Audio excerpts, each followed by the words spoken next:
Third-party recruiters spend a good portion of their day calling HR and hiring managers, trying to get them to agree to accept their resumes. But why do some recruiters get a signed contract and others a dial tone? For starters, a recruiter needs to find out who is responsible for signing the agreement and speak with that person first.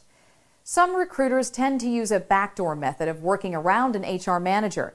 They get a hiring manager on the phone, send them an attractive resume, and ask them to simply speak with the candidate to see if there's any interest before actually getting an agreement in place.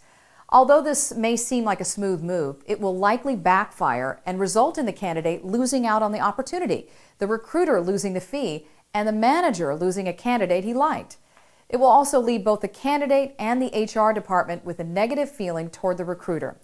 The reason this is a problem is that HR managers typically have a set of expectations for all recruiting contracts. They need to know up front if the recruiter is willing to go along with those terms and see if they can come to an agreement in writing. Then and only then can they find out whether the HR manager or the hiring manager should be the point of contact going forward.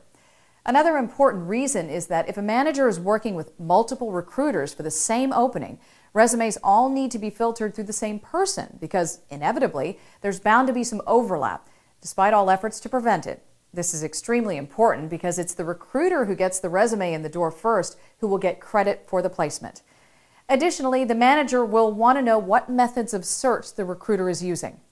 If the recruiter is just placing ads and forwarding the resumes along, the company has no reason to pay the fee. They can save a lot of money by placing those ads themselves.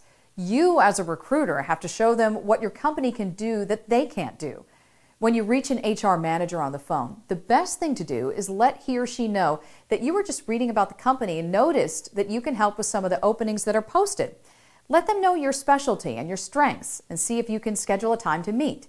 If they agree to the meeting, be prepared to show your value.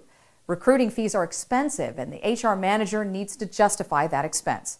So come prepared with the names of other companies you've worked with, especially companies they might view as a competitor. Let them know what the average length of time is that a candidate you place stays with a company versus the average length of time other employees stay.